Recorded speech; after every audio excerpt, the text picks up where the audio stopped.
Today, we're going to talk about conditionals with the future. Let's start with conditionals with the future affirmative.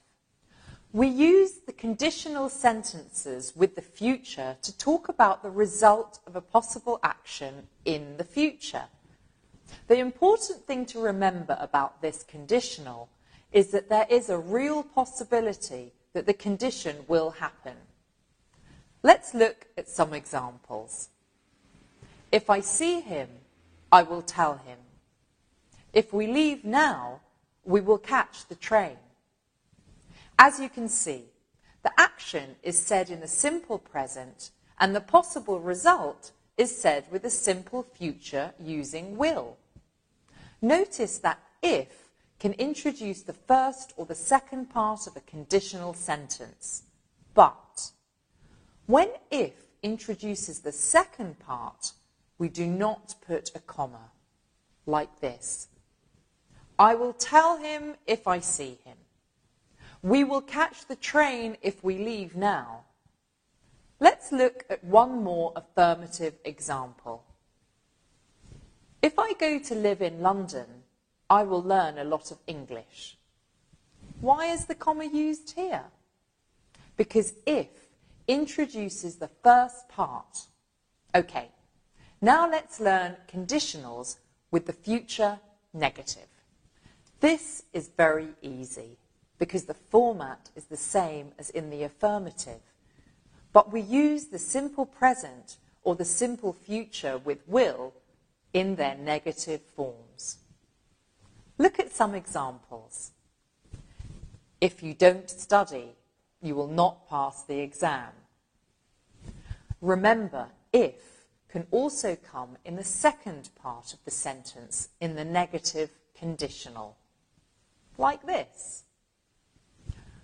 You will not pass the exam if you don't study. Can you think of another way to say this sentence?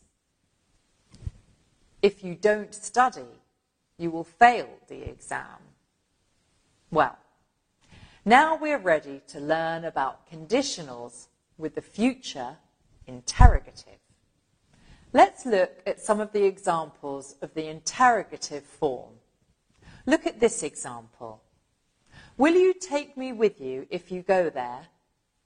In interrogative conditional sentences, you always ask about the result if the condition becomes true. Therefore, you use the simple future in the interrogative form.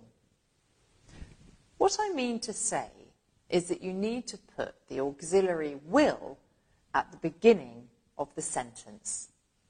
Let me give you more examples.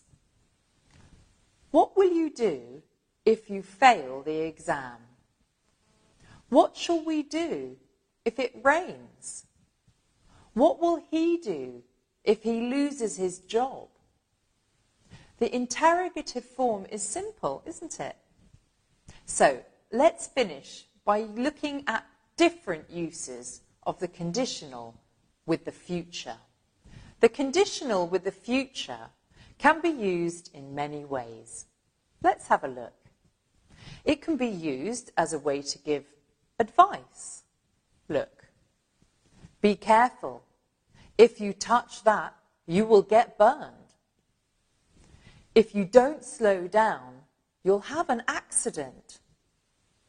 It can also be used as a way to express threat. For example, if you do that, I will never speak to you again. If he goes out with Sally, I will be angry. And finally, we can also use the conditional with the future to offer help. For example, I will cook dinner if you want. If you're going to town, I will give you a lift. Notice that in this last sentence, we use the expression to give somebody a lift, which means to take someone in your car as a favour to this person.